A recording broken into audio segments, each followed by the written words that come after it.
السلام عليكم البنات، كي دايرين؟ لاباس عليكم؟ اموركم هانيه؟ كنتمنى كل شيء يكون بخير وعلى خير. الله يحقق لجميع الامنيات ديالو يا ربي، امين.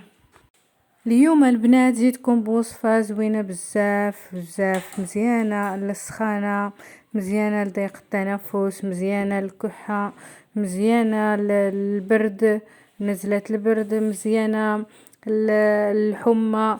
هاد الوصفه مزيانه بزاف للدراري الصغار والكبار، حيت الدراري الصغار ما كيبغيوش يشربوا الدواء. هذه مزيانه ليهم بزاف، كتكون بحال عصير. هاد السيرو البنات اللي غنصوبو مزيان بزاف للسخانه، ومزيان لسيلان الانف، ومزيان للكحه. هاد السيرو البنات زوين بزاف، كيجي بنين وكيعجب بزاف الدراري الصغار. هاد الوصفه البنات موجوده في كل بيت، فيها غير جوج مكونات فقط. هاد الوصفه البنات سهله في التحضير.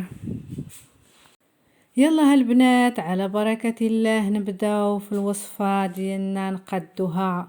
عندنا البنات هنا 3 ديال الحامضات. عندنا هنايا البنات العسل، ولكن البنات خاص العسل يكون حار، حيت العسل المغشوش ما يعطيكش النتيجة. الا بغيتي النتيجة يعني خاصك ديري عسل حار. كتاخدي 3 ديال المعالق ديال العسل حار، هو اللي غيخصنا في هاد الوصفه. هاد العسل الحور البنات هو اللي غيعطيك النتيجه في هاد الوصفه، ما ديري حتى شي عسل الا عسل حار. صافي البنات، كناخدو العصاره كنعصرو فيه هادوك 3 ديال الحامضات، وكنعصروهم كاملين. وها هو العصير اللي خرجنا من دوك 3 ديال الحامضات.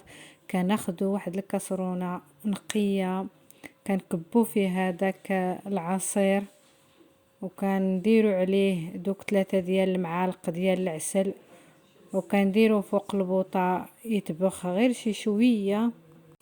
صافي البنات، كتاخدي واحد القرعه تاع الدجاج وكتعقميها بالماء السخون، وكديري فيه هذاك السيرو، وكتحطيه عندك في الثلاجه.